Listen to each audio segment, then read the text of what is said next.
खुलुमबाय लोगोफोर, guide Bodoland YouTube चेनेलाव बयखौबो बरायबाय आरो जायफोर बिथांमोना गाइड बड'लेण्ड इउटुब चेनेलाव गोदानै फैनाय चेनेलखौ साबस्क्राइब खालामना होदो जाहाथे बेबायदिनो आं जेब्लानो आनान गसाइनि सोमोन्दै भिडिअ लाबोयो अब्लानो नोंथांमोनाव थाबैनो सौहैयो। लोगोफोर, दिनैनि भिडिअआ जागोन कुबेर भगबाननि सायाव, जायखौ जोङो धोन दौलतनि मोदाय होनना मिथियो। नोंथांमोना खोनाफेरबाय जानांगौ ने आनान गसाइ कुबेरा सोर आरो आनान गसाइ कुबेरखौ खुलुमोब्ला सुबुं माहारिनि जिउआव माबायदि गोजोननाय फैयो?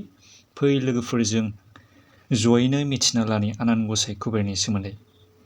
कुबेरखौ जों धोन दौलतनि बिगोमा जाहोनायाव हेफाजाब होग्रा गसाइ होननानै मिथियो। नाथाय आनान गसाइ कुबेरा माबोरैहाय सुबुं माहारिनि जिउआव धोन दौलत सोरजिनायाव हेफाजाब होग्रा गोहोखौ मोनखो?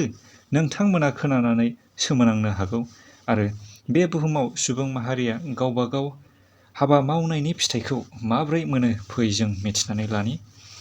गोदो गोदाय रामायण महाभारत एबा शिब पुराणनि गोथार बिजाबनिफ्राय मिथिनाय बायदिब्ला मोनसे समाव खामफिलि नोगोरनि जगदत्त होननाय सासे ब्राह्मिन नखराव कुबेरा जोनोम जादोंमोन।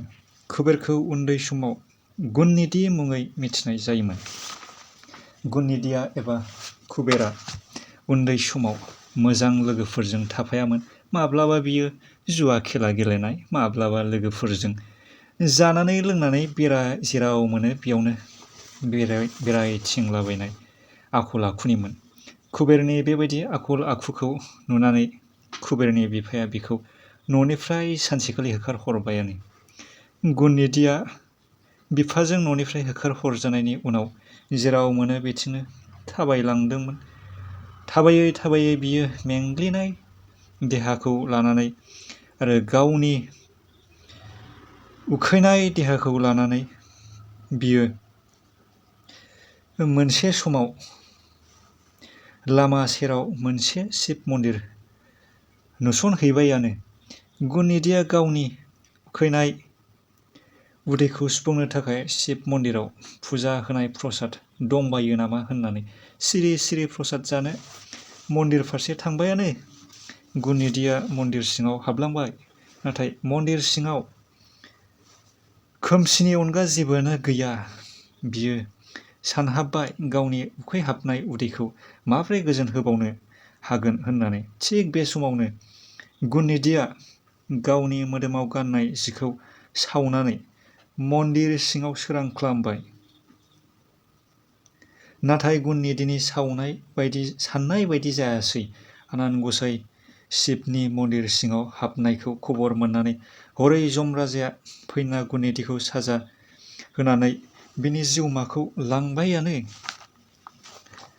नाथाय सिगांनि जोनोमाव गुणनिधिया शिब मन्दिराव सिखाव खावनो थांनाय समाव गावनि गाननाय जिखौ सावनानै सोरां खालामनायनिफ्रायनो गुणनिधिया आनान गसाइ शिबनि लोगोरि एबा भक्त महरै गनायजानानै बिनि गासैबो खालाय दैफोन सुवा सुथि देहाया गोथार जाजोब्बायानो।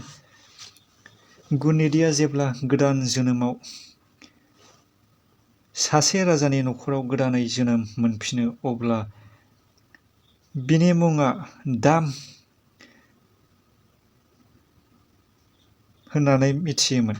दामनि आखलाबो सिगांनि बायदियैनो जानाय लोंनाय जुवा खेला गेलेनाय बायदिनो एखेयानोमोन।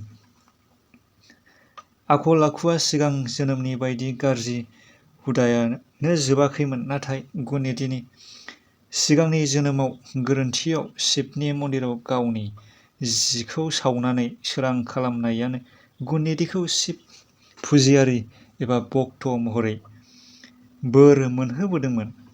मोनसे समाव गुणनिधि एबा दामआ आनान गसाइ शिबखौ मोननो थाखाय गोबां बोसोर ध्यान खालामदोंमोन। कुबेरनि बोसोर बोसोर आरज गाबनायाव आनान गसाइ शिबआ बोर होबायानो। दाम, नों दिनैनिफ्राय सासे सुबुं माहारिजों सिबिजाग्रा धोन दौलतनि बिगोमा कुबेर महर मोनसिगोन होननानै शिब पुराण समनिफ्रायनो कुबेरखौ धोन दौलतनि बिगोमा आनान गसाइ होननानै खुलुमबोनाय जायो। बेखायनो जाय कुबेरनि बोर मोनो बियो धोन दौलतनि बिगोमा जायो होननानै फोथायो लोगोफोर। साननानै नायदो अब्ला सिगांनि समाव कुबेरा गावनि गाज्रि आखल थासेयावबो गोरोन्थियाव गावनि गाननाय जिखौ सावनानै आनान गसाइ शिबनि मन्दिराव सोरां खालामनायनिफ्रायनो सासे शिब भक्त महर मोननानै बियो गोदान जोनोमाव सासे धोन दौलतनि मोदाय महरै आनान गसाइ शिबजों बोर होजादोंमोन। लोगोफोर, दिनैनि भिडिअ'आ बेनोसै। नोंथांमोना भिडिअ'खौ मोजां मोनदोंब्ला भिडिअ'खौ अन्नानै लाइक खालामदो आरो चेनेलखौ साबस्क्राइब खालामना होदो लोगोफोर। बेनोसै दिनैनि भिडिअ'आ आरो गोदान भिडिअ' फैबावगोन लोगोफोर। बिदिनो आनान गसाइ एबा अबंलावरिनि बादै